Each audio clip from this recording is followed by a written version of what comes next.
شاہد صاحب how do we make sense of this کہ ایک طرف تو نون لیگ گورنمنٹ میں ہے پنجاب میں اور سینٹر میں اور بڑی کلیئرلی اسٹیبلشمنٹ کی مدد سے آئی ہے، دوسری طرف یہ ایک آپس میں چپکلش ہو گئی ہے، کیا ہو کیا رہا ہے؟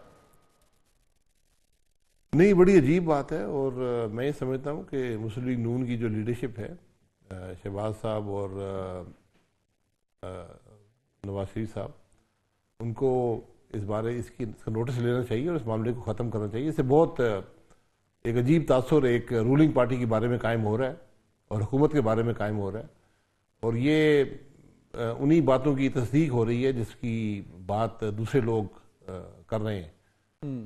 تو یہ بڑی رانا صاحب بڑے محتاط آدمی ہیں، بڑی محتاط گفتگو کرتے ہیں، بڑی سوچ سمجھ کے گفتگو کرتے ہیں، لیکن اگر وہ بھی اس معاملے میں اب ان پر ڈائریکٹلی بھی الزام لگ گیا اور اپنے ہی بھائی نے لگا دیا تو یہ کافی مشکل سے حالات ہیں، اس کو مینیج کرنا چاہیے۔ لیکن خاقان صاحب اس کو آپ کیسے سمجھیں گے؟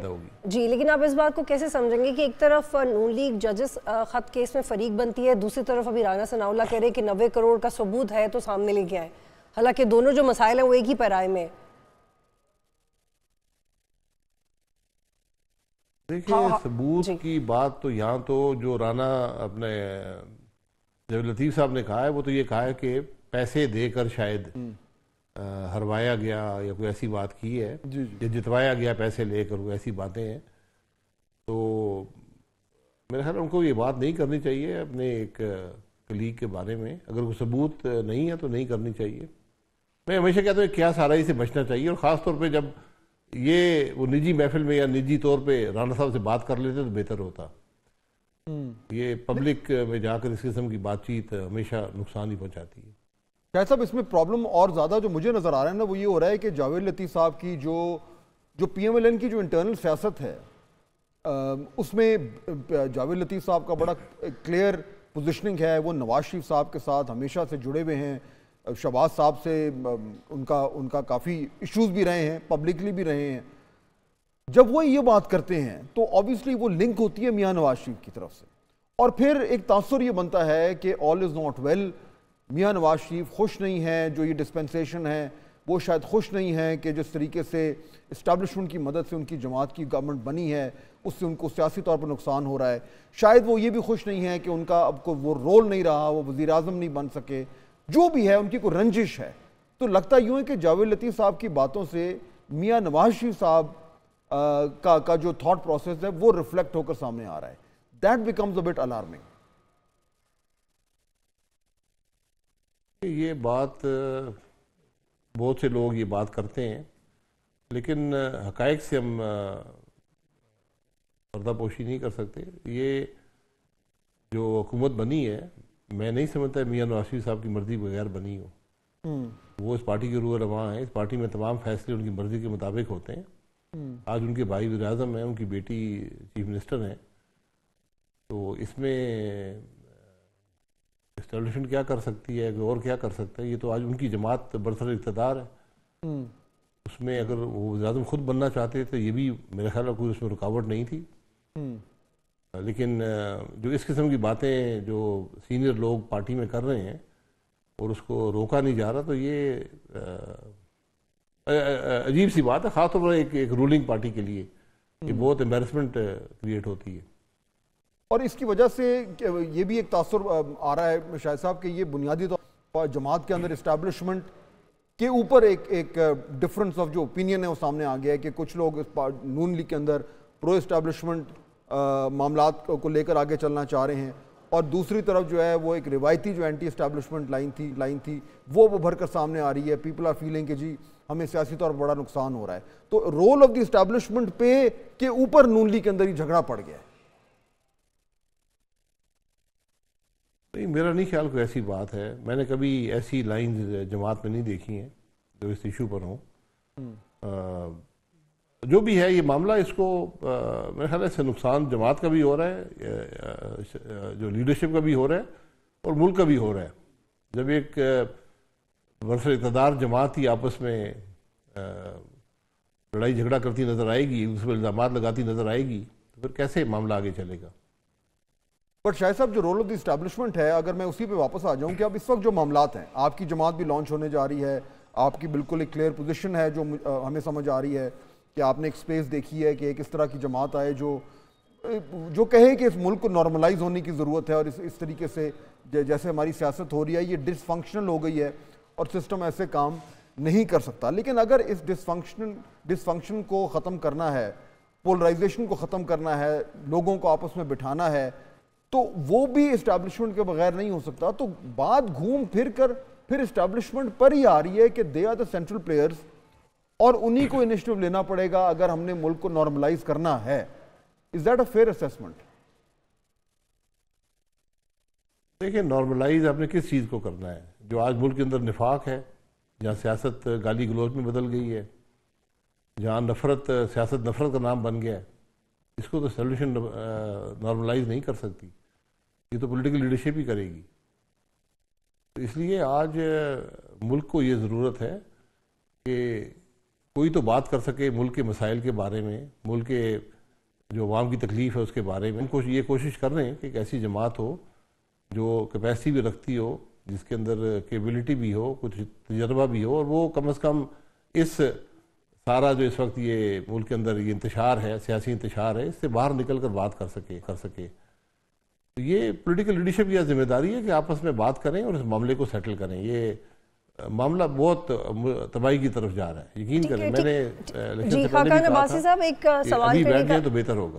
جی ایک سوال کرنے کا موقع نہیں. کچھ عرصے پہلے مفتاح اسماعیل صاحب ہمارے پروگرام میں تھے اور ان سے ہم آپ کی مناسبت سے بات کر رہے تھے.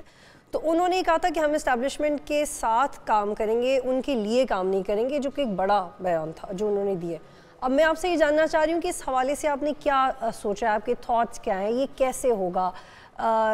یہ برابری کا رول جو آپ لوگ امیجن کر رہے ہیں، اس کو آپ دیکھتے کیسے؟ How would you explain this to us? کیونکہ ہمیں اس کی ضرورت ہے، لیکن آپ یہ کریں گے کیسے، یہ ہمیں سمجھ میں نہیں آتا. یہ کوئی برابری یا برتری کی بات نہیں ہے، بات آئین کی ہے. آئین جو ریلیشن شپس ہیں کانسٹیٹیوشنل بڑی کلیئرلی ڈیفائن کرتا ہے، اس کے مطابق ہی ملک کو چلانا پڑے گا. جب بھی ہم اس سے باہر جاتے ہیں ملک کا نقصان ہوتا ہے اور معاملہ چلتا نہیں ہے. ہم نے بار بار یہ چیزیں آزمائی ہیں، ہر قسم کا ماڈل ہم نے اپنا لی ہے، وہ ہر قسم کا ماڈل ناکام ہوا ہے. تو اگر آج آئین کے اندر کوئی کمی ہے تو سب مل بیٹھ کر اس کو درست کر لیں. لیکن یہ معاملہ کہ اختیار کسی کے پاس ہو، ذمہ داری کسی اور کی ہو، یہ معاملہ چلتا نہیں ہے.